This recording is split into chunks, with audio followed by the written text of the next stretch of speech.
Match 4 is in the books, and we are creeping ever closer to the conclusion of our new state mobile mashup grand final. We had the biggest mix-up yet in the standings. We had huge changes across the board here, Blaze, and the players that accomplished it for their teams did some really creative stuff. Yeah, they truly did, Rachel, going into this series. You know, 4 free points, they get themselves a W, and that is something that they needed. Now, as we head into match number 4, first game of the second half of our finals, I was looking at the bottom 4, and I said, VBN, America's 4 free points, Strangers BD, they need some good games, and how crazy would it be if the top 4 teams started falling off first? So well, crazy. for the Battle Royale fans, that's exactly what you guys got at home as we saw the Panthers, Instinct, Team Sanity, all those squads, they were in some trouble, okay? Losing multiple members in the bottom of the lobby knew that this was their time to start rising up in the rankings, and we saw some power plays coming out from 4 free points, Americas as well as VBN there. Now, I will say this, as you see, after 4 games, the Panthers is still in first place, Rachel. Yes. You know, and Malcolm they trust, okay? Especially for the Panther fans out there. What's happening for them is really interesting because Panthers, they got off to an early start. They're big in the lead, right? But over the last 2 games, they've been in trouble first, right? They've been a threat, a target for amongst most of these teams. But their saving grace is that Instincts and Team Sanity, their gameplay has been very fast, right? And they kind of bailed Panthers out of relinquishing this first place position by putting themselves into their own early game trouble. So the Panthers realizing in just play by play, understanding how to survive and not give up that lead to anyone else. Oh yeah, priorities are all over the place today, but the Panthers in the right place. They just want to secure that lead. They made sure to do it once again. For our other players trying to pick up a ton of frags, because if you are on our winning team and you have the most frags of all your teammates, you are taking home an extra $5,000. And Malcolm, okay, Malcolm, You trust him, 27 right? kills. You gotta trust him. He comes through for this team when they need him the most. And I mentioned it earlier. Watch out for Instincts because Mexican is gonna start having a hot day. He's risen up in the kills, overtaking Toxic, and I'm pretty sure he's one of our big damage dealers in this lobby so far. And then for 4 free points, you got Jason next to him, tying it up with 18-18. Oh, Blaze, I'm lucky to have you on the desk to listen to because you told us to watch out for Mexican. He came blazing through in here. You told us to trust Malcolm. He took that car and he took all the trust driving out into those firefights. So thanks so much for what the good things are to watch out for. Now I'm going to go over here to Cam and take a little lesson in maybe some things that we should be aware of, especially as we're in the mid-game. Yeah, listen, Dave, Godspeed, even I, when I came in as a guest speaker there, mentioned the struggle with committing to a city if there's any possibility of the circle pulling away from it, and you can see it right here. 7 Nations Army, they have all 4 up, but they have teams to their east still in the city, and they of course have 4 free points you can see off in the distance, and then a few stragglers from INZ coming in from the backside, and that amount of pressure just means that they can't freely leave because they will get torn to shreds, so they are forced to stick behind and take these engagements. But while this is happening, the blue is coming upon them. There's nothing really for them to do but to be a part of this chaos and just hope for the best, cross your fingers. And when you're in a Battle Royale situation, or hell, any competitive game situation, and your best play is just to cross your fingers and hope, you've already lost. There was no real way that they were going to regain control of this situation unless another team threw. So good on them to at least pick a couple of kill points off of this situation, but this was not going to lead to a winning play. So in the future, I would recommend to any other team only commit to a city if there is no other option or if it is guaranteed to end there. Yes, we absolutely thinned out the rosters a little bit when that circle shrunk right there, and that was a big game changer. But we've got 2 games left. We will see who can take the lead, who can take the grand final. So let's give it back to Godspeed and Mustache Dave. And you heard her, Dave. Only 2 games left here in the grand final. And it's still kind of anyone's game, Dave. No one's really snatched this one up. Yeah, Sleep just sent me a DM with a bunch of trophies and said, "We back, baby!" I said, hey, 2 more games, my man. 2 more games. 2 more games. And if they can play like they did in that last game, which is, again, what we expected pretty much at the start of this grand final, it's going to be hard for anyone to take it away from them. But still, we have multiple teams ahead of them. Let's not get ahead of ourselves, Dave. because we still have to get into this next game at some point. Talking about that next game at some point. It's right now, Godspeed. Let's get into it. It's right now. Let's Game go, number baby. 5.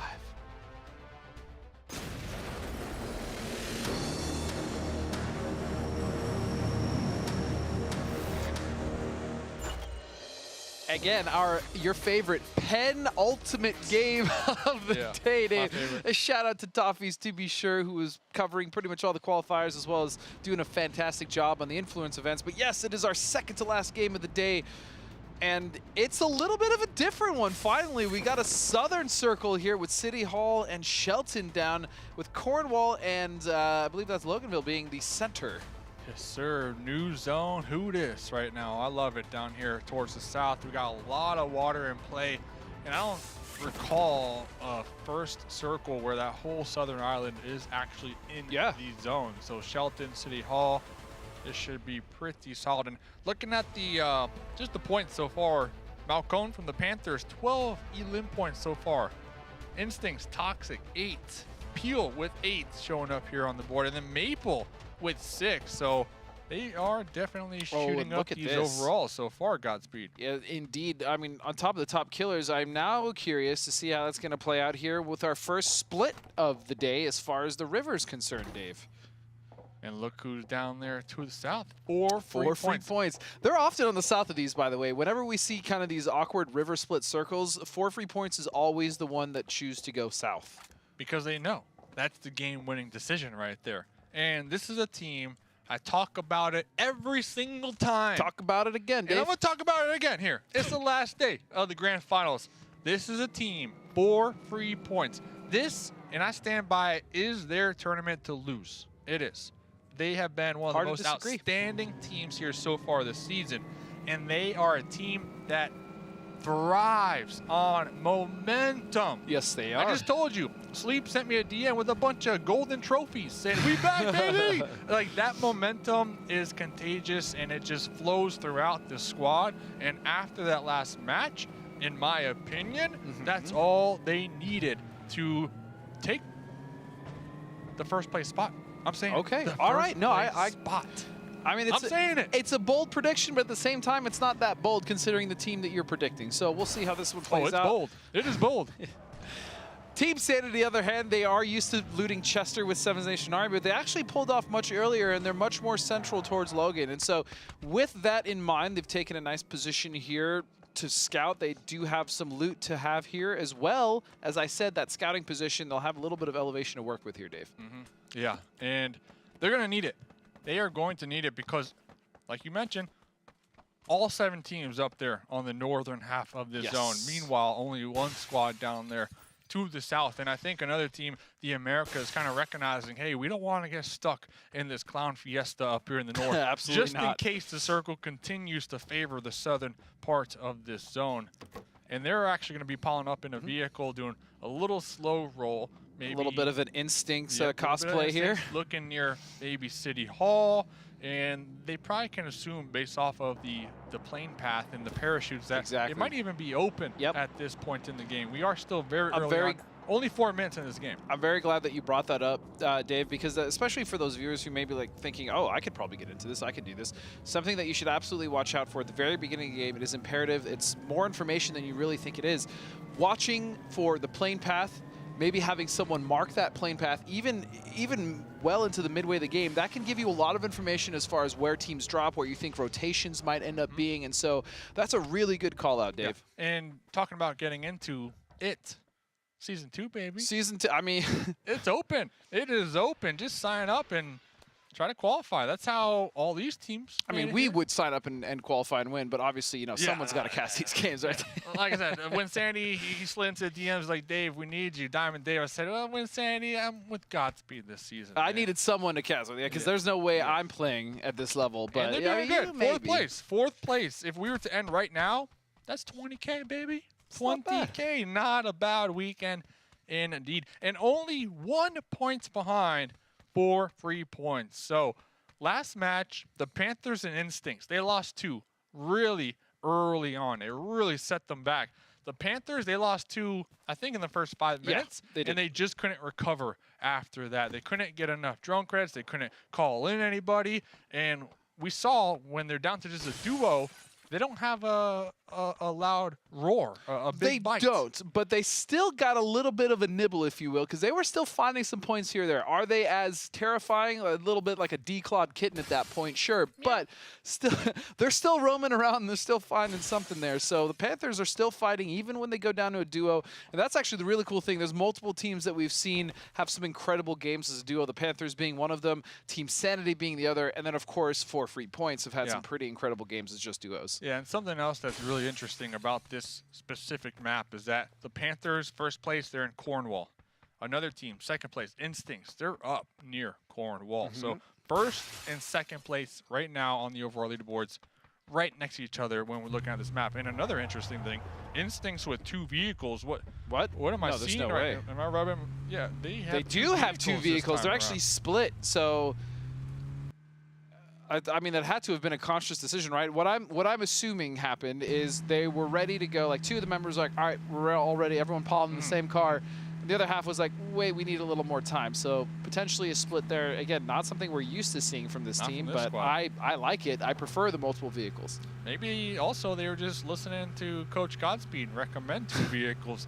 Because you do put a lot of eggs in that one basket, and all it takes is a team to just pop a tire. Or a hole in that basket and all those eggs fall. The eggs fall out. Or, you know, you crash into a boulder. But if you get a tire pop like they are right now out in the open, there's nowhere to go. Nowhere to go. So you're just going to be stuck like Chuck. So I do like how they're making the decision to now utilize 2 vehicles as we get to the later half of the day. And they don't want to risk as much as they were at the beginning of the day. And I can also tell you as well from experience, Dave, especially with multiple vehicles in a circle like this, it's hard to play and it's frustrating to play at times because you essentially have to hedge your bet, right? What side do you think this is going to go on? And the worst part is when that circle is large like this and it centrals up on the river and you still are not sure where that circle is going to go. Multiple vehicles are absolutely going to help you kind of circumvent a lot of the issues that you may have. And fortunately for most of the teams, at least the ones on the south, even the ones on the north, they know where the circle is going to end on the South Island. Let's go. So 4 free points in Shelton.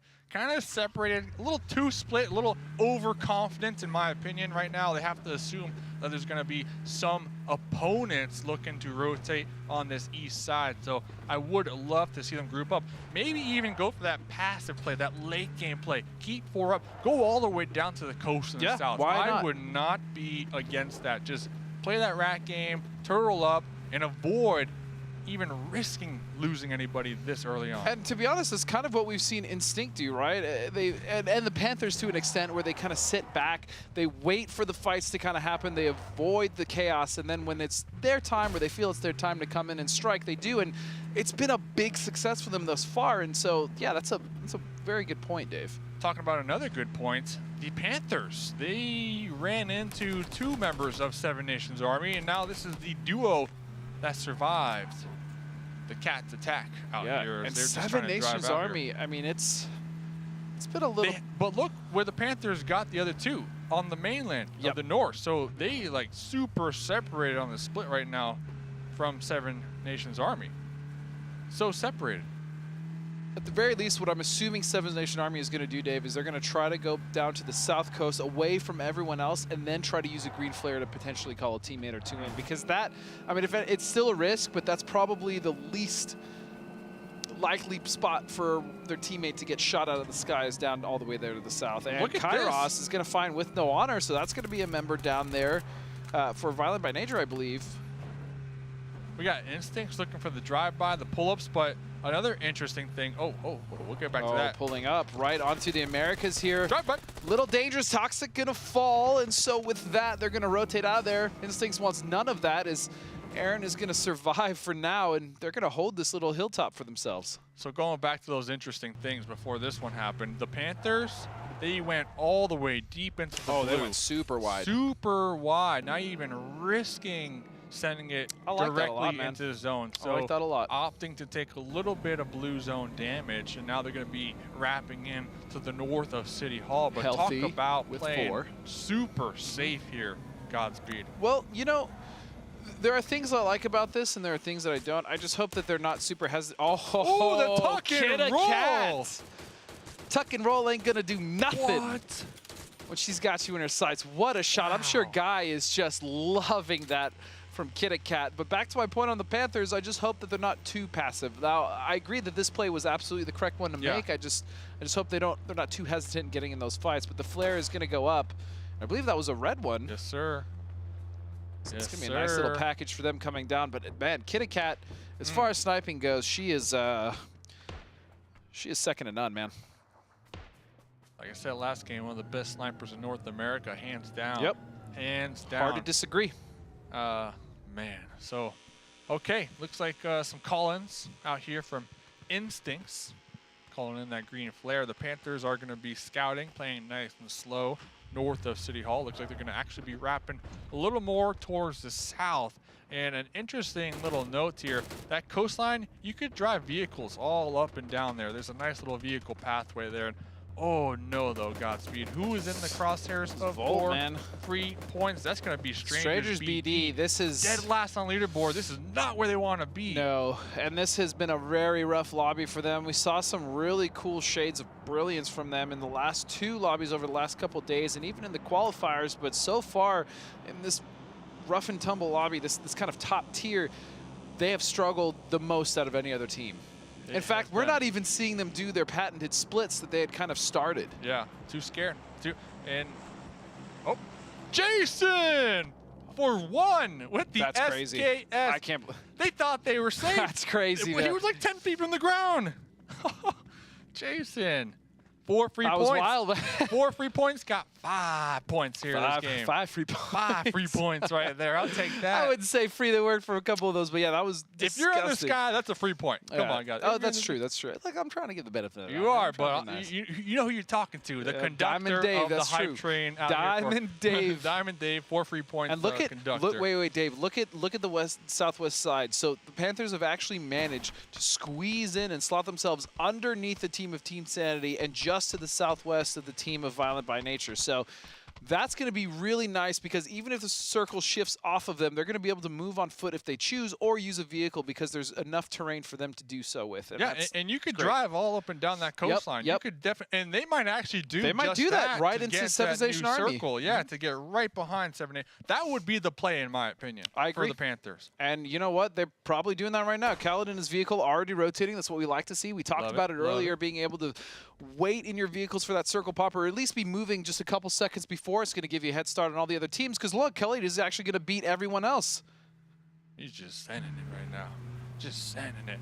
Not the only one. That's Brock. It's okay. They just added that yesterday, so don't worry about it. Nature's right behind him, too. So hopefully they can get to whatever location. Sender's just literally on their tail, yeah. And set up somewhat of a camp, a defense with these vehicles. And he's going to pull off. Wise decision as well, because look who's coming in behind them, Dave. It's none other than Team Sanity, baby. Oh, man. There's going to be 3 squads just jam-packed like sardines all on top of each other right here. And in the meantime, this was actually the perfect time when everyone was starting to rotate for the team of Strangers BD to try to get their member back in. So the parachute is going to come down. Most teams are rotating, which means that he actually might make it down. Instincts just sending it deep right now. They had a nice little hilltop, but they just continued to send it. They're going right towards the Panthers, quickly making a U-turn, but in the sky. He's going to make it down. Meanwhile, it's going to be the Panthers to find 2 from Instincts, with the trade and the crackback coming in from Maluma, and this is our first real fight of the game, Dave. And this is between the 1st and 3rd place team of the lobby. Is Legal going to be cooking a grenade, tossing that grenade. Oh, that needs so good. Help, looking for the bounce. The hill, though, making it roll just a little bit. So but good. That's good. And Instincts out. Dunzo, immediately, just like that, the Panthers, and only taking 1 casualty as well, they're going to be able to get all the drone credits, all the armor, all the loot and meds, and potentially try to call down a 4th. But I'll tell you what, as a team, I would take a 1-for-4 trade any day. Give me the loot. Give me the loot. Give me the loot. They just got so much loot right there. Good for them. They needed that one. It was beautiful. They needed that one. And Instincts, though. Ooh. Oh, cutting it close. And that's going to open it up for Team Sanity. Yep. Right here, who just pulled up in an off-center position. A nice little tower. This could be their game to claim that 3rd place spot. But as we're looking at the shots coming out from Sam and Team Sanity, look at the map. look at 4 free points. What are they doing, Dave? Hilltop, baby. Hilltop, baby. Clifftop, High baby. ground position, and they are 4 up alive. They got a crate sitting on them right now, and they are sitting pretty. What I say about momentum and 4 free points? Look Look at all the packages actually- they called in. Everybody so disgusting, is man. geared out, custom That's kitted crazy. out, deployable shield out. They probably got a green flare. They called in a red flare. Dude, they are. I mean, I'm pretty sure they ready. just called the entire drone shop down. It's out of business. It's out of nothing left. No one Nothing else left. has even used the drone shop, as we see Kitty Cat again devastatingly holding that bolt action. Doesn't matter if it's a DSR, an M24, or a K9. She's going to find the shots. And as we move over to the Americas now, starting to rotate in here, they're Nice dip. skirting the edge. This is kind of one of those rotations we talked about, trying to stay on the south side and stay away from everyone else. Americas actually have a really nice spot here, and they're going to stop and realize that. They can take their time. Even if the circle shifts off of that, they'll be able to get some sight lines ahead of them. They have this massive ridge to use. And so this is going to be a nice little boon for them to potentially get into a nice spot in the circle, Dave. Yes, sir. A nice little dip to catch their breath. And they have a green flare. I'm not sure if they have ammunition for it, but this would be a perfect time to call it up there right on the edge here. So nice little breather for them after their very long traveled rotate right there. And yep, Kitty Cat, as we expected, deployable shield, custom KR98, probably a custom M249 as well with that extended mag with 150 bullets in it. So they are prepared. Next circle does not favor them too. though. Well, Americas do. It does favor the Americas. Yeah, sorry. So this is best case scenario for them, especially because they got a nice little dip to work with. They don't really need to peek their heads. Yeah, they have a wonderful position where it doesn't look like it because they're on the edge of the circle, but I promise you guys, that is actually a really, really nice spot for them to play for. So we'll see if any of the teams try to take that from them. And as we also look down here at 4 free points, you said up to the north side of things, they're the ones that have to make the play and come in, Dave. Yeah, but I don't think they're going to be scared to take a fight. Definitely with, not.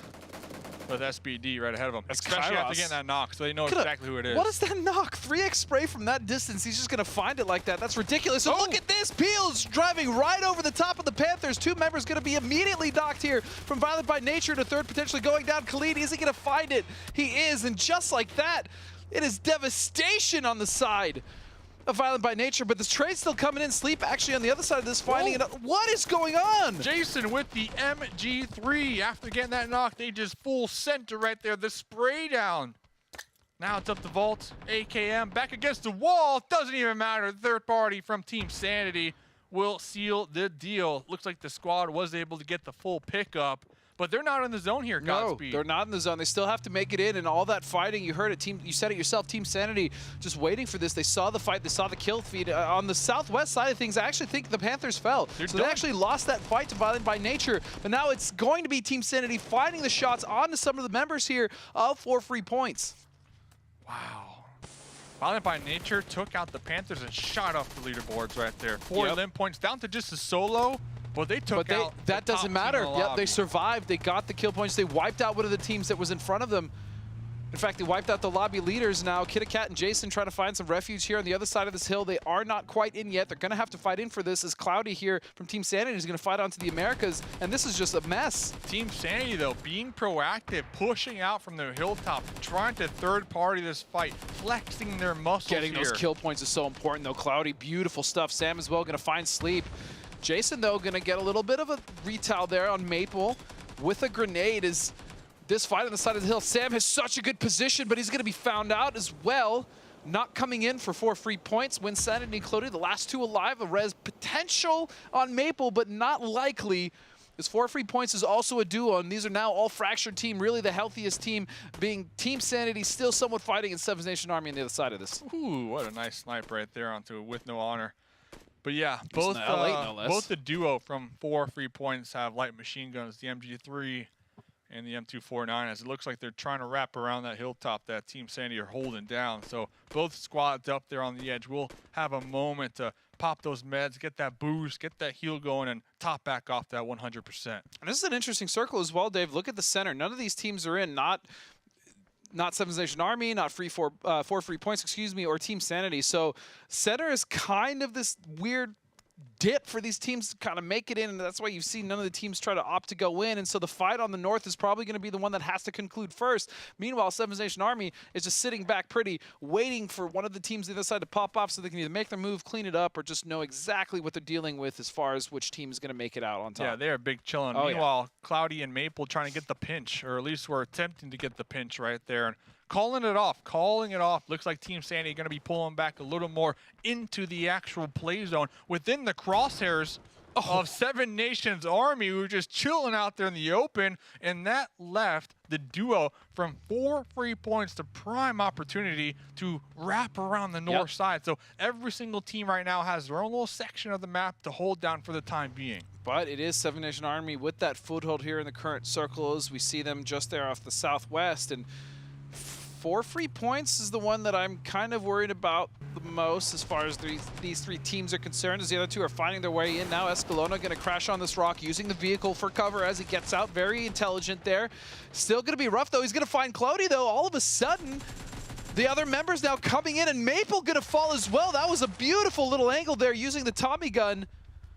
Down to just Wynnsanity. And it's just Wynnsanity now. You are correct. He's behind this rock, and that's going to give some time, actually, for 4 free points, but there's going to be a knock on that side as well. It's just up to Kitty Cat. She's on the top of this hill, M249 in her hand, as well as a bolt action. What can she do? Seven Nation Army now trying to clean it up and win this game, Dave. Seven Nations Army. Hunter, the clutch player right now, the anchor with the DP, just putting in so much work. Wynnsanity deny the points, getting that's chunked fine. out. There you go. That's good. Very intelligent stuff from Wynnsanity there, realizing that he has no real play here, and it's now just going to be a 3-on-1 for Seven Nation Army. 4 free points. What can they do? It'd be a miracle if they could pull this off, but I'm not going to count them out. I'm not going to count them out. That'd be the worst thing you can do, even with every single advantage going the way of Seven Nation Army. You can never count this team out, Dave. Wow, the deployable shield, the pickup right there. So they do have the information. They know exactly where they are. Do they even have a vehicle? They Nothing. don't. The blue. It's a downhill battle right now. They might just actually deny the points. Yep, and again, I respect this play. When it's this close, Seven Nation Army is going to close that one out, but they're not going to get all the points they need, as Wynnsanity as well as 4 free points have denied them some of that delicious pointage going into the final game here. The Panthers, 7 elims though that game. 7, man. So even though they got wiped out towards that mid-game, those elims are going to keep them afloat within that first place spot. And that's going to make it even closer in the last match for 4 free points. It's also open, in my opinion, for those teams beneath them right now too. Yeah. Look, even for a team like Strangers BD, right, who has really not gotten that many points, they could squeeze into maybe, you know, top 4 or 5th place, and that's just more money, right? Every single position that you go up is going to help you get some more money in the end. Strangers BD, that's a team you got to watch out for, though. They have nothing to lose. Nothing to lose right now. They can drop anybody. They can drop anywhere. They could play spoiler. I hope they do. And they can also do that with the mindset of trying to get some more money. Yeah, some more money, baby. So that is the 5th game. We have 1 game left, but of course, before we get there, we have to go to a break. Stay tuned for the desk and the final game, grand final.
contested New State Mobile Mashup Grand Final lobby. With only one game remaining, it is another new team that is first in line for the dinner buffet. The scoreboard keeps changing, and things are heating up as we head into this final match here. Blaze, I know you're really excited by some of the things you saw. Yeah, it really was. You know, the scoreboard, like it is, continuously to change. Instinct's coming into this matchup in position number 2. They dropped down 4 positions all the way into 6th place, and that was that wouldn't hurt them, Cam. All right, we've had 5 different dinners so far throughout this competition. The Panthers, Instinct, Team Sanity, 4 free points, and now 7 Nations Army all coming out with a win. Yeah, but as you can see here, it's actually 4 free points that's the team that's starting to rack up a bunch of these kills, and that is going to come to bite 7 Nations Army here. But listen, this was an incredibly crazy game. Not only crossing that river, dealing with the coastline, there was a bunch of different engagements happening on these extraneous positions before the teams could even have an opportunity to try and push into the center of the circle here. But the Panthers still on top, but only by 5 points. There is so, like, how far down do we want to get? I got the math for you, Cam, okay? When you're looking at this one, somebody did math. When you got the differential, okay? From second place to first place, 5-point differential. From third to second, 6 points. From fourth to third, 3 points. From fifth to fourth, 2. Sixth to fifth, 1, and then 2 and 5. So a 5-point differential at max. Sorry, 6 points at max throughout this entire scoreboard. And we have a lot of money shifting up and down as we go into our last lobby of the day. Ladies and gentlemen, this is going to be absolutely incredible, okay, of a match that we're about to see, the best one so far. Yeah, please. You nailed that one, Cam. I'm going to let you talk in a second, but I do want to bring attention to another competition taking place not only among the teams, but within the teams, because our first place finishing team, they're going to get an extra $5,000. Who does that go to? Whoever on their team is coming in with the most frags. Right now, Malcolm on top again. Blaze, you called him out before, but Sam, Jason, doing great. Yeah, and all 3 of these teams are perfectly within striking distance to even get the win. And with 1 game left, that's obviously the time you're going to have to do it. I just want to give a shout out to Jason, though, because I know for this team, we always talk about Sleep because he is definitely the brightest player, the loudest player. He always goes on those flanks, but it is not just the kills he can get from that position. It's also the support that he gives to allow Jason to pick up all the frags that he's been doing this entire week. And it's not just here that he's been top fragging for 4 free points. It's also in the group stage as well. And so even with 4 free points, a little bit of a slow start this week, today, not this weekend, just today, they're still looking like one of the hottest teams we've seen in North America. Cammy D, you're hitting on 4 free points. When I think of that team, I think all the way back to Friday when we were just getting to know these teams here at the Grand Final. And Blaze, you recommended that was the team to watch. You sticking with them through the end? I don't know if I am, all right? And the reason, hold on. Yeah, I don't know if I am sticking with them, okay? They've been looking good so far. And shout out to Kitty Cat, okay? Girl, I need your autograph. The snipes that you've been getting throughout this tournament, oh my God, I need a jersey. You did personally request snipes. I did. She is delivering. She has been delivering all tournament long, so got to give props up to that one because those kills are going to be huge. Those long-range kills, those headshots is going to be huge going into this last map. But we've seen 5 different dinners, all right? Out of the 3 teams, we haven't saw one from just yet. VBN, America, Strangers BD, out of those 3, I think VBN can get a W. They're in 5th place, and if they get it now, they can walk away with this tournament victory. Well, that could be lucky for this team, because if a team is abandoned by the person cheering for them, they tend to rise to the top. Case in point, the Panthers sitting at the top of the scoreboard. Cam, they were originally your choice. Are they still your choice? You're coming back to them. You had a different one. Where are you at today? They're still my choice. They're looking good. Even in the games that they aren't really making it to the end game, they're still looking solid. They're still looking strong. Rarely, if at all, have we seen them look lost. And that's really what you want to look for in a Battle Royale. You're not going to be winning every single game. Yeah. The most that you can hope for is to have a game plan. And so not only with their lead, but mostly with their lead and the fact that they're looking so good, unless something disastrous happens, I expect them to take this entire championship home. Yeah, hey, they kept the lead since game number 1. They haven't given it up all day. The Panthers, they're in a winning position. They just got to hold off and not make no crazy moves, Rachel. And they're doing it in the scariest lobby yet. We're going into it one more time. We've got our wonderful casters. Thank you so much, Mustache Dave, Godspeed, for all the action. Let's do it one more time, boys. Thanks again one more time. Indeed, it's actually been a pleasure having this desk. I mean, so much talent out there. Guy, Cam, Rachel, honestly, couldn't have asked for a better crew. But it is finally time, Dave, for us to get into the last game of this grand final. And I don't think we could have asked for a better last game, right? So much on the line, still so much to play for. All these teams, no one has secured it just yet. And it is going to come down to the last one. One time for the one time here. Time for the I got to one time, ask man. you, did you abandon your pick here today? No, I'm sticking with Team Sanity, even though the last couple games haven't exactly gone their way. They've still managed to get some points here or there, and I still think that team is really strong, even though the rest of the teams are also super strong. But enough about the predictions. It's time. Let's just get into the very last game of the grand final of the mobile mashup.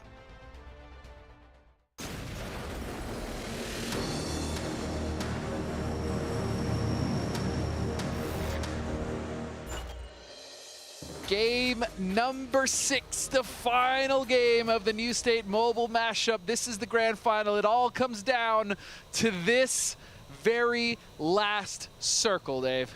$50,000 first place, $30,000 second place, $24,000 for that third place spot, plus the champions will That's be the most crowned important part, man. with the gold, the medal, and they can say that they are the best in North America New State. And this is absolutely, and this is pretty much the same circle we saw last game, but I will say there's a massive difference, and that is the South Island, Dave. Look how many teams have now opted to drop to the south. Yeah, it looks like Team Sandy is going to be opting to go towards City Hall.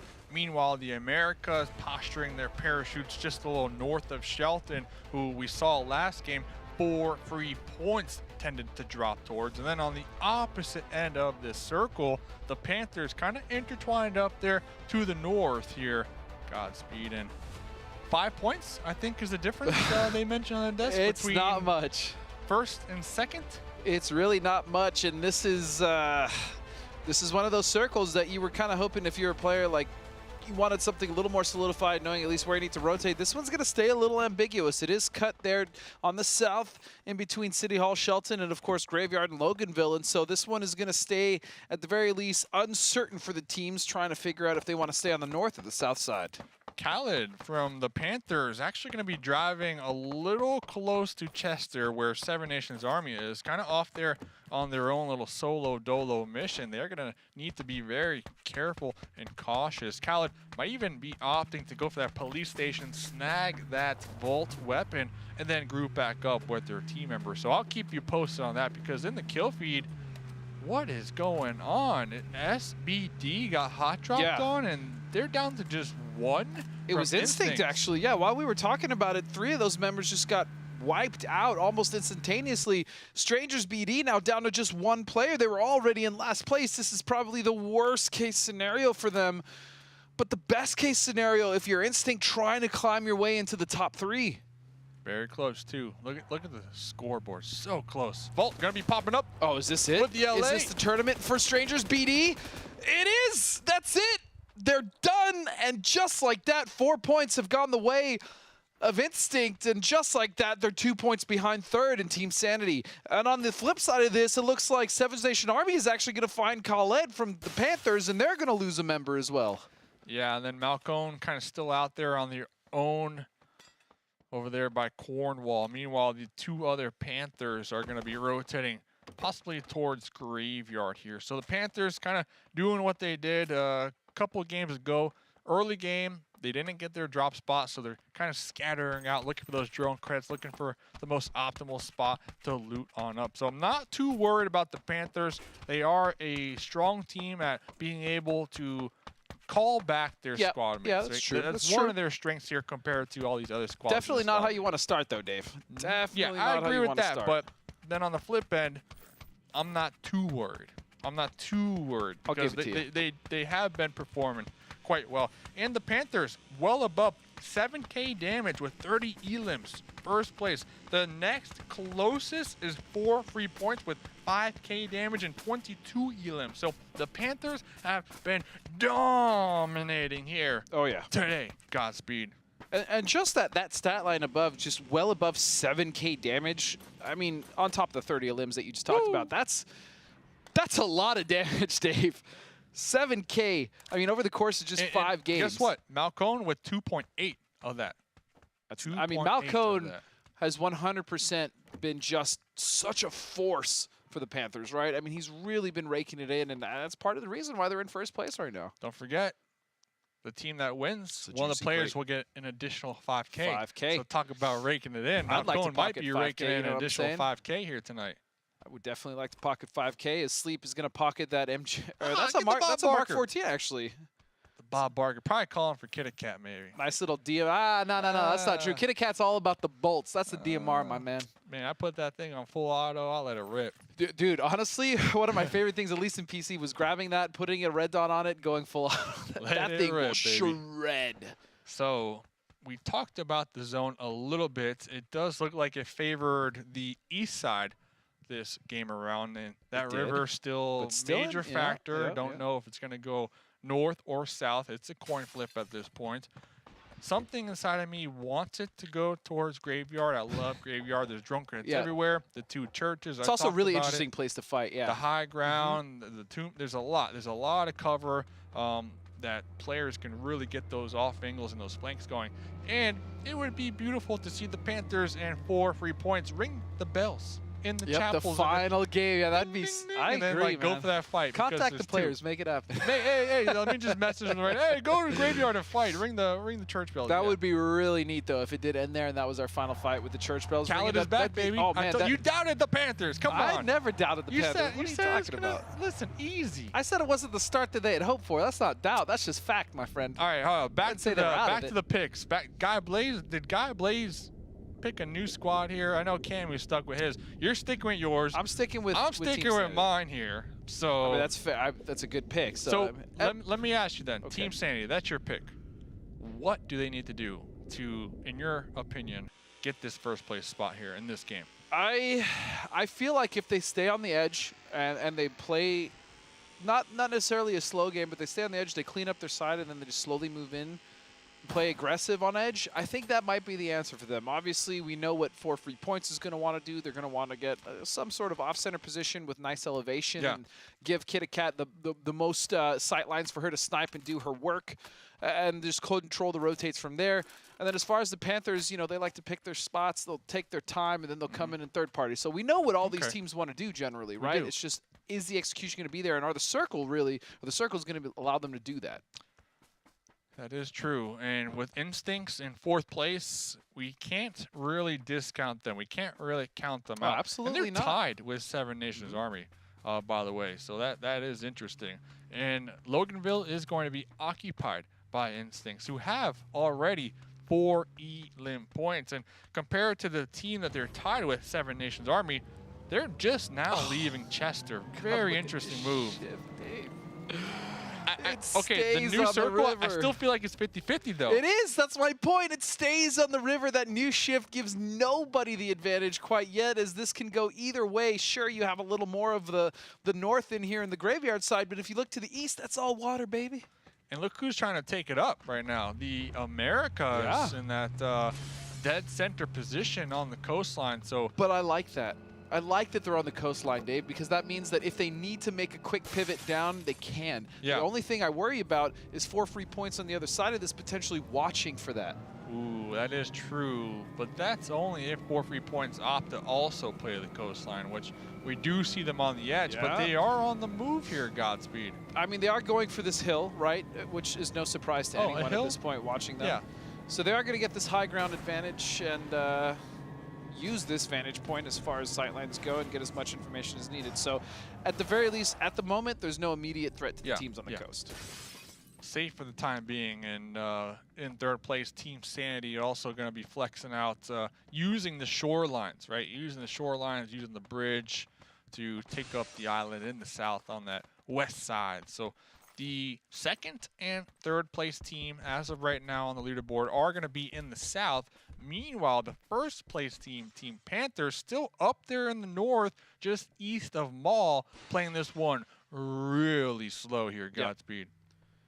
Slow is absolutely the word I would use to describe 7 Nation Army right now, is they're just, I don't want to say being chillin', but at the very least, they're taking their time, and they're trying not to get caught in these early game fights, which as we saw earlier, to the detriment of Strangers BD, cost them their entire tournament. Yeah, that is true. Instincts getting that knock onto with no honor. Gonna be keeping Sam in the back line, playing that over view. Now the duo gonna be rolling up, trying to take this compound for themselves here, snatch it right away from Violent by Nature.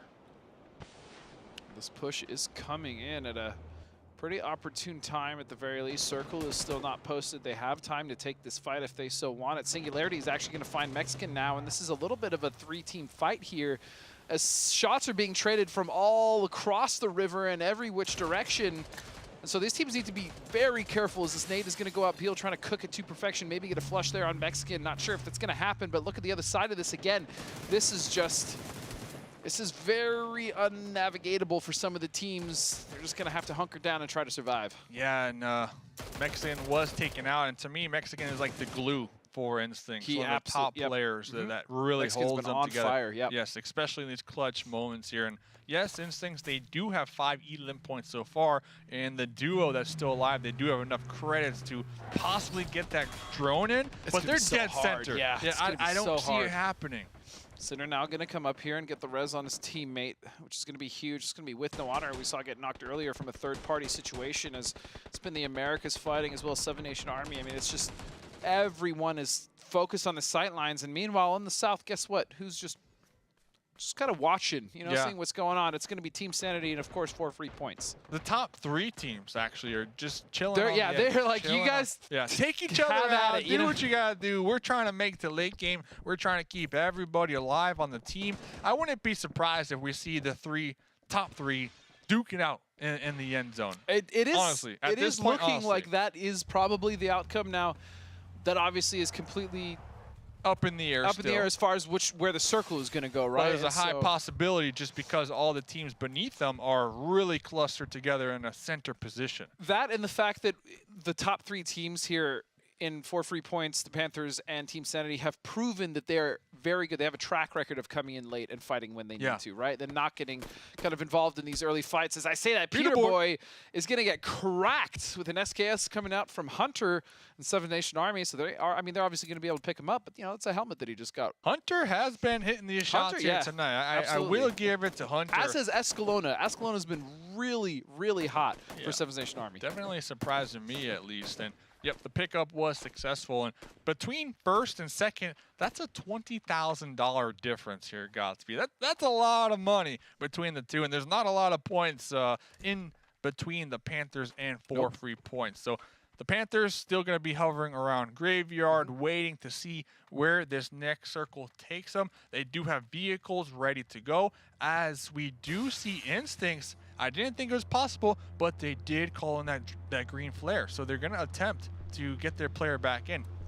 I mean, two, not one, but 2. Even if they don't get him out, it's still some valuable information that he can relay to the team, even if it goes down. Yes, it would be ideal if he touches the ground and they were able to recover him, but they probably know that calling him in, that's what's going to happen. Talk about touching grass. We got Cammy D on the sidelines ready for breakdown.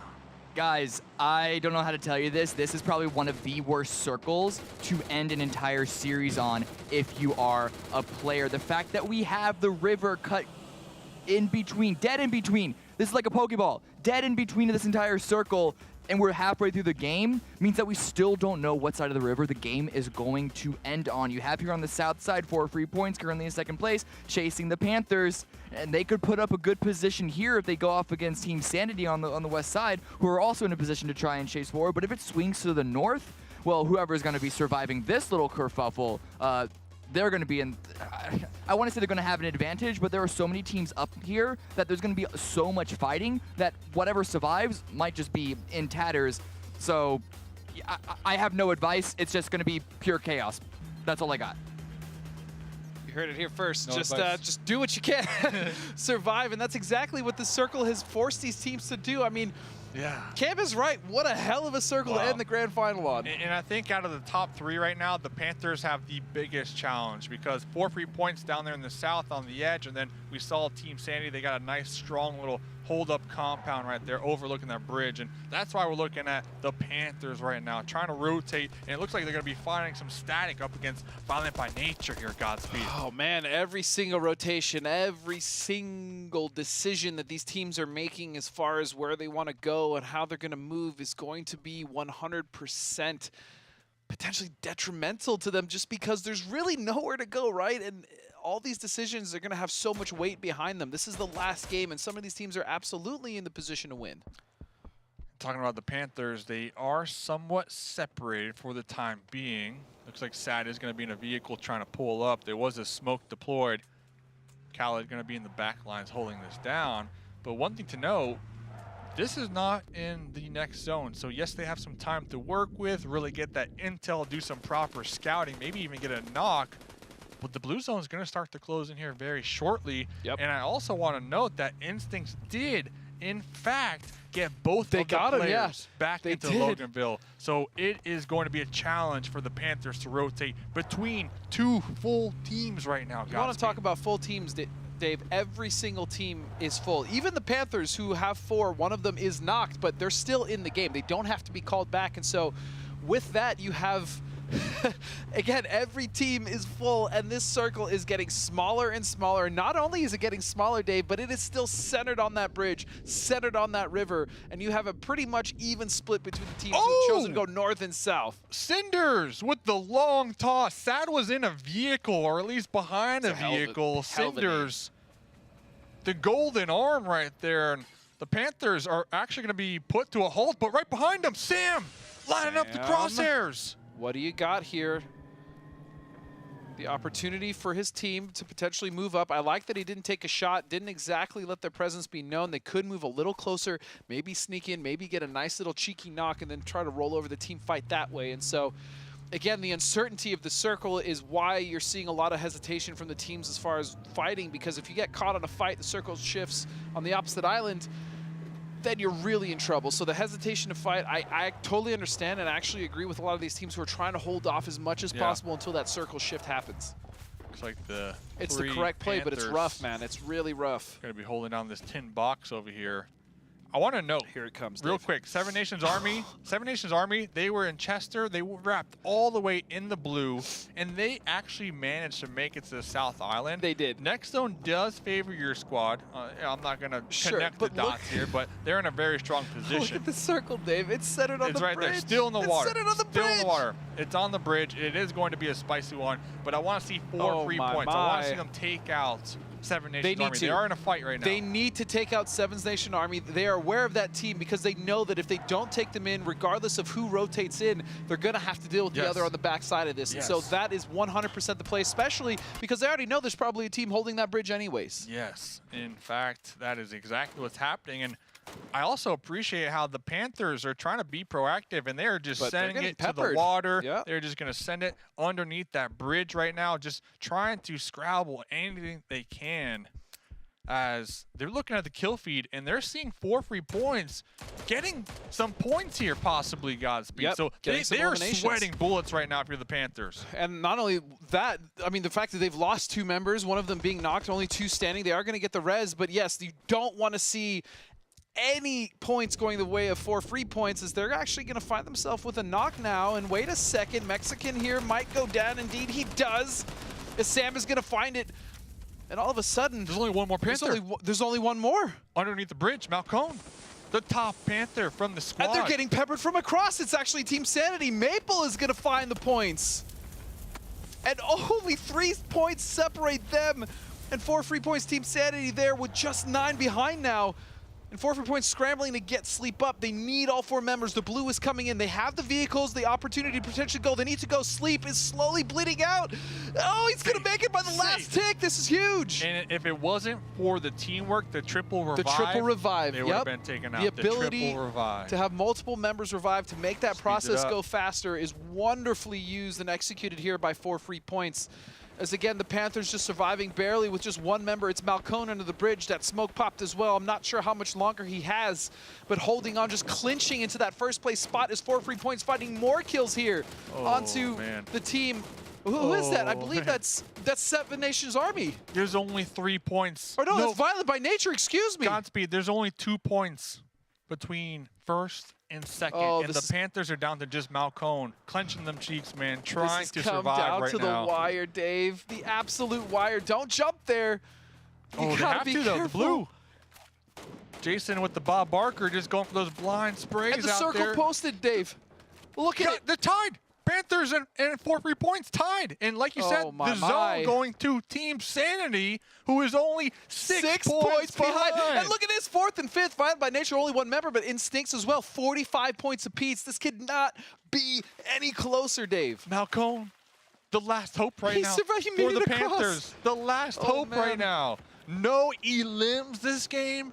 The nerves, the anxiety right now on some of these players. I wish we had heart rate monitors on some of these players. It is like it's got to be in the 160s, 170s. 170. I'm saying 3,000 out here, but yeah. I mean that player is probably dead. And look who's benefiting the most though. Team Sanity, their squad up there with the only hard cover and the sightline. And this is Malcone taking shots at him. Yep, still taking shots. 4 free points. Can he find it? No, he's gonna get knocked from somewhere else. And still, Malcone survived. Every point he gets here is going to be massive. His team knows it. He has to do whatever he can. Surviving under the bridge, he's going to be lit. Smoke behind him. No, it was a grenade. And Malcone still alive. Still alive. Meds. Nowhere I'm not to even go. sure. Does he have meds? He has 1 first aid, no boosts, and some bandages. From sleep. And that is it. The Panthers now with no chance of winning this event. 4 free points, 3 members alive. It is down to our final 3 teams, and it is a 3-on-4-on-3. 4 free points. They need to take out Instincts, who are now crossing the river. They need to take them out, and they need to claim that low ground terrain for themselves, and that's exactly what they're doing right now. But meanwhile look, Team Sanity trying to third-party it too. They're not moving. They're actually letting 4 free points get all of these kills and eliminations. They're still set up in their compound. This might be a mistake because all these points are going the way of 4 free points as well as the gear. But if they can strike at the right time, if they realize there's a knock coming out on the trade on either side, that could be them securing this. This is so close, and a beautiful grenade. Oh, baby! That connected, chunking them down quite low right there. 4 free points with 6 E-limbs so far, 59 total points. Wynnsanity squad can still clutch it out, yes, though. They a can. chicken dinner could clutch it out. They've been patient. And I like that, but I do think it's starting to get time for them to get involved. They don't want to give too much of the advantage on position to 4 free points. They are fighting. This is their opportunity to take over, and I think they've started to realize that. Cloudy now starting to move out Wynnsanity on the top of that 3-story, trying to get a vantage point to feed as much information to his team as possible so they can make the right decisions off of this third-party fight. And it's not a third party anymore. It is just now down to a 4v3, the last 2 teams, Team Sanity versus 4 free points, Dave. Wow. Yep, Team Sanity, man. Wynnsanity going to be on the rooftop right there with the highest ground and the deployable shield. But he has such a good position. SKS? If he can just stay alive, feed this information in, and smokes. To be honest, the circle does look like it slightly favors the downhill team of 4 free points. The smokes are being deployed. Obviously, there is no cover in here. There's no vehicles available, so they are going to have to use as much utility as possible to cover it. Wynnsanity. He's going to have to get down. He should take a little damage, sure. He'll be able to boost back up, but Sam now, he's going to be huge. He's going to be instrumental in this situation. Can he find the knock? The full auto mutant right there. The prone. Kairos is going to find one. It's now a 3-on-3. No trade. Sam dangerously close. He's going to go down. The blue now pushing the rest of Team Sanity. Wynnsanity himself needs to come up, but it's Maple, the only one still standing, potentially, as Wynnsanity is going down to the zone, and that's going to be it. It's down to just Maple. 4 free points. They're making the push. They want it, and they're going to get it. That is it. They came back from behind. They did not get the start they wanted, but man, did they close it out. $50,000 right there. 12 E-limb points. The uphill battle right there that they had to overcome. They tossed out the smokes, and you know what they did? They relied on the teamwork that got them here. The champions, 4 free points. And you called it, Dave. I mean, that really could have gone any way. I said maybe if Team Sanity went and wanted to get that third party, but it didn't matter. 4 free points cleaned up that fight so fast. Wynnssanity's team didn't even get the chance to really push down that hill. And then the excellent use of utility, the smokes off of that, the fact that they had landed there in the south, they had to clean up the team of Seven Nations Army on the east side. I mean, they just played that to perfection. And mind you, they only had 3 members. They didn't even have all 4 up. And they had the final blow on the Panthers. They did. That's true. Oh, they man. cleaned it up. That I mean, must have felt good. That must have felt good. Oh, what? I do like how Maple, though, built this cover. He did the used best the that he electron, could, man. used the deployable shield. I mean, Maple was set up right there. But I think Team Sandy kind of underestimated the blue zone a little bit at the end right there. That extra additional pressure kind of chunked them out just a little too much because it is late game after all. And I know what Wynnsanity was going for there, especially being the one up in that 3-story. He wanted to get the information, and he was feeding quite a bit to the team. The problem was that circle had shifted down towards 4 free points, and with that, they knew that they had the advantage. They just had to sit, wait, use the smokes, and let Team Sanity come to them, and man, did they just execute that so beautifully. So this team qualified in the first day. The very first day. Since then, they played every single week. They practice in those tournaments, and they practice after the games. They practice before the games. This squad eats, sleeps, and breathes New State. And right here, North America, they came out on top. They got the money.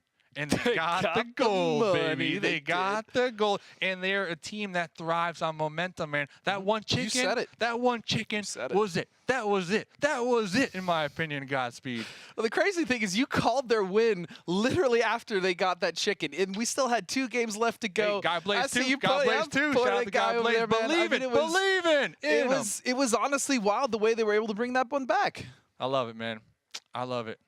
Well, Dave, I mean, ultimately, that's it for us. That's it. It's been an absolute pleasure casting these grand finals for you. Of course, the winners are 4 free points, but we have an amazing post-tournament show with our amazing desk, so stay tuned. We'll be right back.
from the very first match of this season, 4 free points has asserted themselves as the best team in New State. Now, at the end of our New State Mobile Grand Final, they are our champions. Congratulations to 4 free points. I'm Seltzer here at the desk. I'm joined for the last time by Guy Blaze and Cammy D to talk about the games here, but more importantly, we've got Kairaz on the phone to talk to him about his team's victory, and I'd love to hear what he has to say after a crazy final match. Kairaz, congratulations. How you feeling right now? Oh man, I am lost for words right now. What a comeback if you guys was paying attention, you know. Yeah. Yeah. We kind of folded, you know, the first 3 games, maybe 4. And somehow we made it back, man. That's probably a good story for us, not gonna lie. I'm not gonna lie, yeah, you did have us in the first half there. They You did. deserve that breath, They please. truly did, you know. And so, Kairaz, let's talk about it a little bit more, man, because we seen you guys playing very aggressive in those first 2 matchups, in the first 2 matches of today. Those fights didn't work out for y'all, but you knew that y'all had to take over those important point of interest there, you know, to be able to win those late game circles. You know, Panthers came out on top, but you know, explain to me the thought process that your team was going through, you know, not having that much success, but then finally putting all the pieces together at the end and getting that $20,000 kill on Malcolm at the end. All right, so what happened was after like doing the 3rd game, we knew we had to at least take out TP and at least Instinct because they were ahead of us by like 15, 16 points. So that 3rd game where we knocked Instinct and we went for the push, we basically got the first 2-3 knocks, but VBN was like in the back, was tagging us and you know getting all that. Yeah, 3rd party. So that 3rd party we didn't really expect that. So that just came out of nowhere. That's really got us like, you know, a little further behind. And then after that 3rd game, you know, we kind of after seeing which I think Team Sanity won that 3rd game, and you know the point was not really like that far, you know. Yep. Because we were still like 15 points behind, so we I changed our strat because they were asking me what they want, what I wanted to do, so I said just play safe, just play our game. So we basically did that, and for our 4 game we started getting more kills and kills. And just good placement. Zone didn't really, you know, was on our side, but we found a way to work it through. Just like, you know, what we did last game, the very last game, that zone was tough. I don't know how we pulled that through. Figured it out. Yeah. Yeah, we figured it out along the way, man. That last game was tough. Like, last game. Crazy circle. Because it's not really an easy circle because we were on the other side, and we figured we was the only, maybe like this only 2 team was on that side of the circle. We had to pick, you know, which side of the bridge we had to be on. So I was like, you know what, just stay on this side. And somehow the zone camp went right there, right where my waypoint, because I usually predict where the zone gonna be, and that's right on my waypoint. Right on top. So Man. yeah, right on top of it. So luckily we pulled that through, and you know, that's really that's a comeback like of all my like comp career right now. Listen, you say though, that's like the best comeback. Oh, yeah. Yeah, oh, I mean, absolutely. You guys got a whole bunch of points in that final game. And you say that you started to play more safe as we got further into this round of 6 here, this best of 6 series, and yet you're still able to pick up a bunch of kills. Usually when you hear teams say that they're going to start playing more safe, they start to look like Strangers BD, and they really don't get any kills at all. So I guess my question to you is, how easy for you guys do you feel to toe that line between playing it safe but still making sure that you go for the win condition of getting the kills to lead into the points? Because surely it's super easy to just play like a turtle and then, well, the game sort of gets away from you. Yeah, we knew about playing safe. We knew we had to play safe, but we got lucky with these team that rotate by us.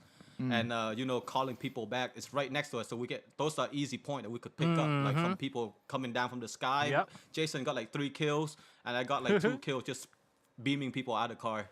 That was like easy kills, you know? Yeah, you know, playing for the objective and letting the game play into your favor with those kills coming through. Now, you mentioned Jason. Tell me about just the entire team, because Jason was popping off, Sleep was popping off, and Kitty Cat was hitting those snipes. You know, break down a roster for us. You know, our roster, we went from, you know, not knowing each other to, you know, playing with each other all the way until now. And, you know, our roster is Jason. Jason had been having problem with his phone back in the second influencer, and he got a new phone. That was one of our biggest problem, because he got to get used to his new phone. So playing through his whole thing, he did a lot of practice and all that, and luckily, you know, he got all the practice, you know, done on time and just show up today and, you know, perform. Sleep, you know, just doing his sleep thing, you know, just our fragger, our main fragger, and Kita, our main sniper, just keep getting those snipe and, you know, steal those steal from you know, other people knocks and all that. And my job was just to figure out the way for our team to get in the zone and so. And you know, we just play our role. Yep. Honestly, we have you know, all four of us. You know, we probably not good, you know, individually, but together. We're a scary team. Perfect comp. Yeah, it's a team game, and the synergy is what's important here. But you were just shouting out all your individual teammates, the frags they picked up. We do have an MVP prize here, and that does go to the top fragger on the winning team. For you guys, Jason. That's Jason. Let's go. Tell me a little bit about why Jason deserves to pick this up. No, he definitely deserved it, man. But because you know, he had to, you know, adapt to a new phone. You know, that's hard. Gotta get used to his phone. That's hard. No, because his new phone was way bigger. The screen was way bigger. So you know, he got to change his whole setting, his whole sensitivity and all that. So if you play mobile, you know it's hard when you know, switch to a new device, and you know, if it's a bigger device, you know, the sensitivity gonna get messed up and all that.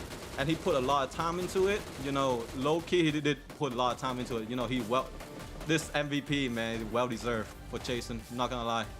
Yeah, we have to shout out Jason as our MVP, but you said it before, your whole team is what came together, what picked you up this victory.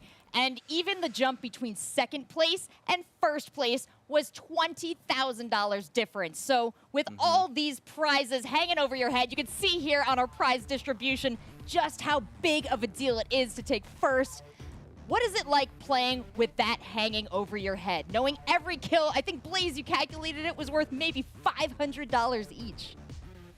Yeah. We knew every kill was, you know, matter, because at some point we was like 7 or 6 down the leaderboard, and you know, that at that point, you know, we gotta figure out either we want to play aggressive or just, you know, in the middle. So, you know, those kills really made up for us, you know, and you know, we somehow just made our way. We just work our way through. I'm lost for word, man. It was beautiful to watch. We're only going to ask you for a couple more words, and hopefully these will come easy, because we know you got a lot of fans, a lot of friends and family out there watching, and a lot of fellow competitors who want to get inside this head. Tell us any thoughts you have, anything you want to say to the fans out there. First, I want to thank my teammate. You know, if it wasn't for them, you know, I wouldn't be here right now. I know they're excited, probably waiting for me in Discord right now, probably celebrating in there. So I gotta be back. I gotta go to them as soon as possible. But you know, it's been a long ride, and you know, I'm proud to say that we're the champs right now. And you know, it's gonna be amazing waking up tomorrow knowing that we won that. Second, I want to say thank you to ESL and KRAFTON and all the staff and casters, especially Dave. Shout out to Dave. Really believe in us throughout the whole thing, man. Dave. He's the man, and thank you you guys for hosting such a amazing event. You know, bringing all of the players, you know, together, and I get to meet a lot of new players from North America, South America, and even like C. So thank you guys for that, and thank you to all the players who participate in this event too. Learn a lot from you guys too. So that's all I gotta say. Oh, well said, Kairaz, and thank you so much for bringing us those great games, putting together this incredible team. Just being a wonderful competitor and a great interview. But I think, unless you guys want to wish him well, we're going to send him back into the Discord, and please extend our congratulations to your team. Y'all deserve it. Congrats. Congrats. Thank you, man. Thank you, guys. Thank you. Appreciate it.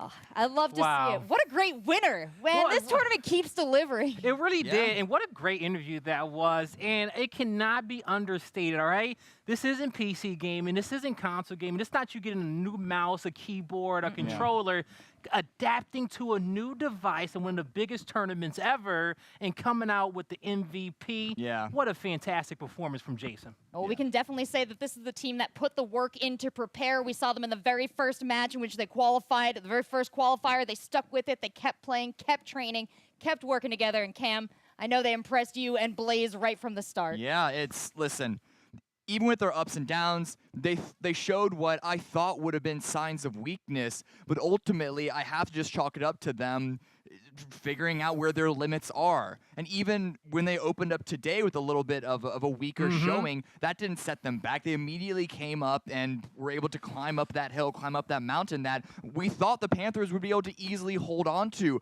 But whereas 4 free points kept climbing, kept going, the Panthers were the team that sort of slipped away at the very end. Perhaps the pressure got to them, but 4 free points, they have been in this game since the beginning of the qualifiers. It turns out pressure only fuels them further. Yeah, well, as we look through it one more time, why don't we pull up the highlights? And Blaze, I'd love to hear your thoughts on how this played out. It's just, you know, you think about the storyline for 4 free points, right? Like Dave said it, they qualify day number 1. They make it all the way to the tournament, the final lobby, the final 8, and then they're faced with their toughest opponents all season. Instinct coming off the first 3-peat win.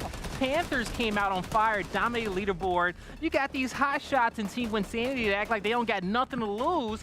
And so 4 free points finally challenged, but they come up with the perfect strategy, the perfect team comp to get through it between long range play, the smarts, the slaying duo that they have. They climb from the bottom of the leaderboard all the way up to the top to win on the very last game.